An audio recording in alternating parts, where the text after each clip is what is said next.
The Dolphins are in town, Sal. That's why we're talking about whether or not goalposts float.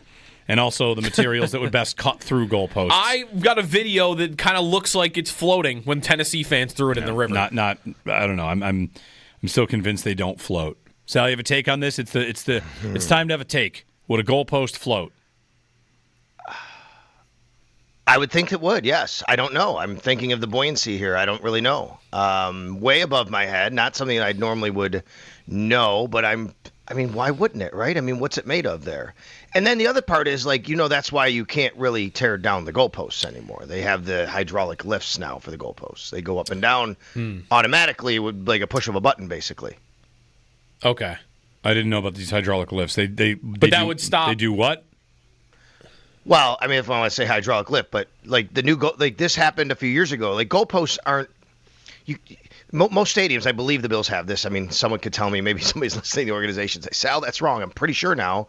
Goalposts now, they can go up and down basically like they're electronic. You know what I mean? They're something you can just move them up and down, so people can't do that anymore. Gotcha.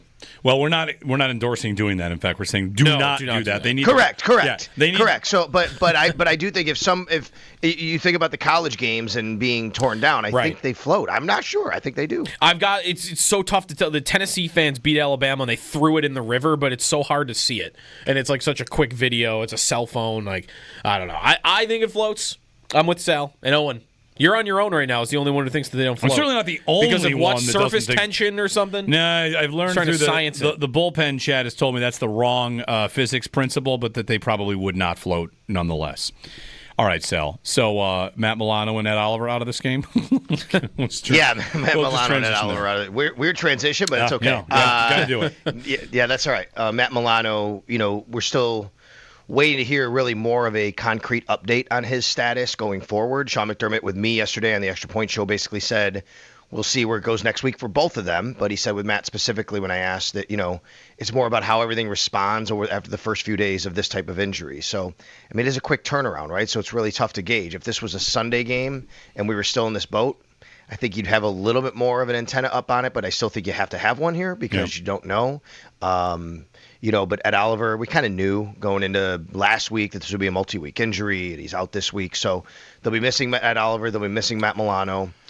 And then, Taron Johnson, who missed last week. Now, he told the media he feels like he's good to go. So I think it sounds like he's going to be, ready to play.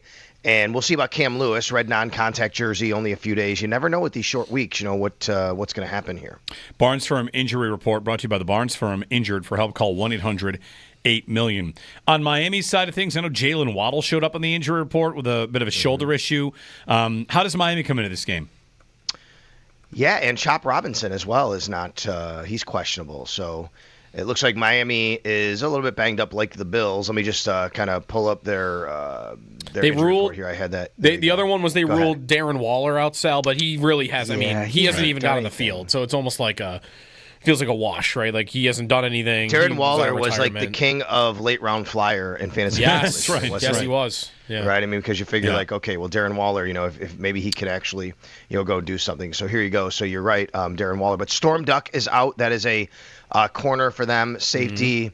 Iafede Melifonwu, Syracuse guy, I believe, right, Jeremy? Yeah. I think Melifonwu was a Syracuse guy. They're both out, and that hurts their secondary. Their secondary's already, depleted a bit as it is, meaning like it's just hasn't been that good, and now they're losing depth pieces and guys who play. And then Chop Robinson's questionable, and Jalen Waddle and defensive tackle Benito Jones is also questionable. One thing about this matchup, Sal, Tyreek Hill's been, front and center of a lot of controversy there in Miami about his place on the team, whether or not they would move him, if he asked for a trade. And Hill, outside of maybe a playoff game, has not really put up big numbers against the Bills. And I wonder if the Bills kind of, keep their same approach to him that they always would, where they're afraid of him torching them and they make sure he doesn't. Now it seems like everybody keeps him in check. He's not had a lot of big, long, explosive catches in the last calendar year. And I don't know if you'd expect him to get one tonight or Miami to try and feed him tonight. But, Sean McDermott, Bobby Babbage, they seem to have had the formula on Hill for a while here. I want to say this could be a Tua or Mike McDaniel offense point, and how teams have been defending. And if you remember a few years ago when the Dolphins were rolling and they came to Buffalo, the Bills did a really good job on them, and people said, wait a minute, this is how you defend the team. Or maybe it was even the year before that, and the Bills went to Miami and did it. But remember when the Bills just took away all those first reads from Tua, and he had to sit in the pocket just that tick longer, and then bam, everything was right there in front of his face, and then he couldn't get to what he wanted. And I feel like that's kind of been the blueprint around the league to defend Miami. I agree with you. It went before that for Tua, but I think the Bills have done a good job of kind of defending this offense. They've done a good job of defending Tua and understanding what this offense is about, the timing, the rhythm, and disrupting that. Now, that being said, I went back and watched last year's game here, the one where Tyler Bass hit the 61-yarder to win the game.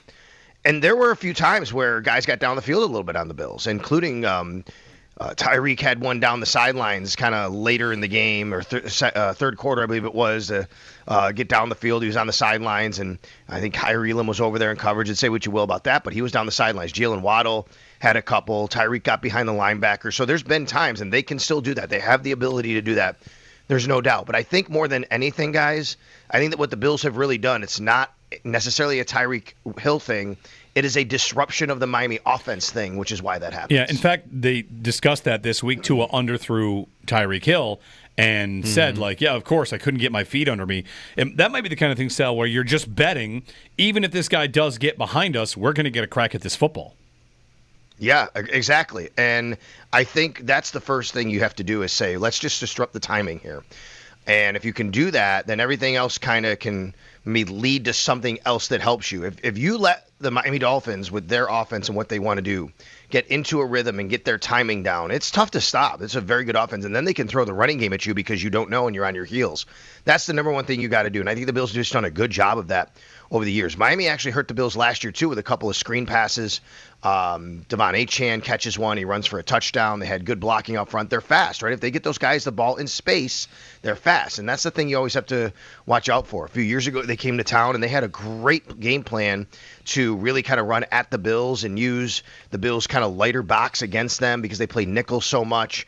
And then they're banged up in the O-line, though, so I don't know if they're able to do that as much these days. But, they'll try to find some wrinkles to do things like that.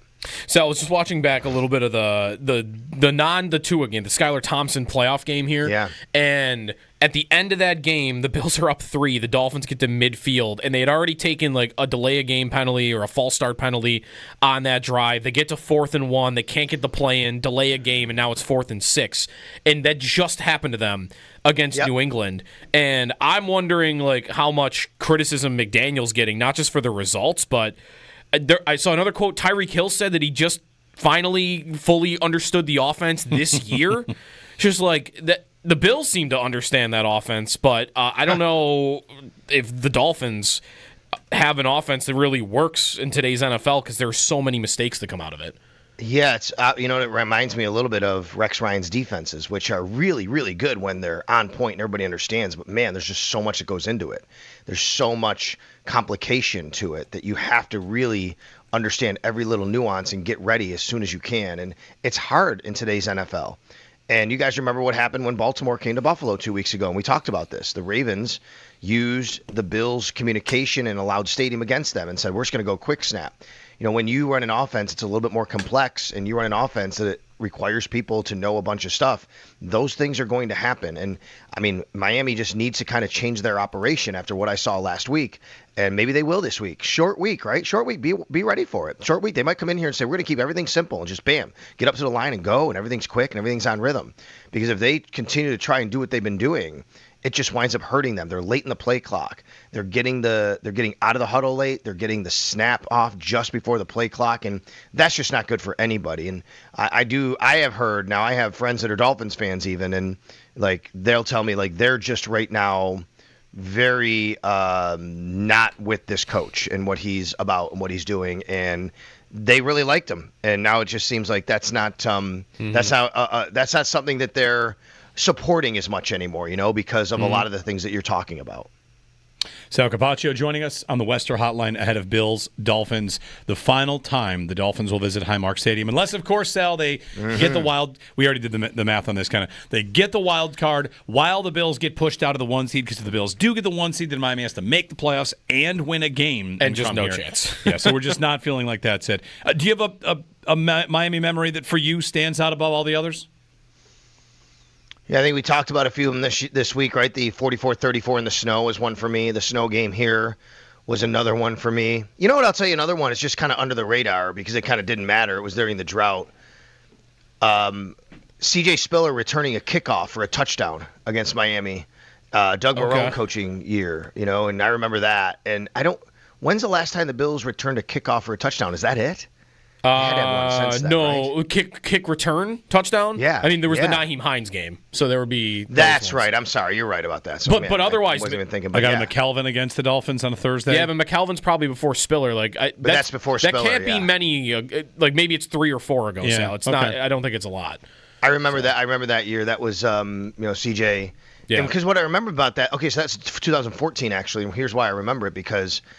I believe I had just started on the sidelines, and the Bills had gone to Chicago and won. To go, That's the Fred Jackson game. They come back. That's the second game of the year. And at that point, I know it's kind of a weird thing to kind of think about and talk about, but it's such a nuanced, weird thing that I didn't know, on the kickoffs, where am I standing? What if he returns this? And I remember saying to myself, well, if he returns this for a touchdown, I'd like to be down there. And I wasn't. I was where he caught it because I'm figuring that's where the offense is going to start. But then, of course, he returned the kickoff for a touchdown. I'm on the other side of the field. And I always think about that now when I'm on the sidelines, like where to be on the kickoff return. Yeah, very quickly, because Sal, I know you got to go. But that game, they're wearing their throwbacks. I'm at this game. 5 rows back of the end zone. This is the game where Terry Pagula is introduced as Bills owner. Oh, okay, yeah. It was the home opener. They did that big One like Buffalo. the zoom in picture thing that they do with the whole stadium. All right. And it was Kelly introducing Terry Pagula as the new owner was that game. Yeah, listen, just a little operational stuff here. People ask me, and I want to make sure I get out there about practice squad elevations because it's a midweek night game. That doesn't happen until today. So later today, before the game, Gotcha. At some point, I think they have to do the transaction officially by 4. We might not find out until inactives come out. To be quite honest with you, you know what I mean? Yep. So that's not a day before the game situation like a Saturday Sunday game, guys. That's later today. Very good. Thanks, Sal. You got it. Sal Capaccio on the Western Hotline, head of Bills Dolphins tonight.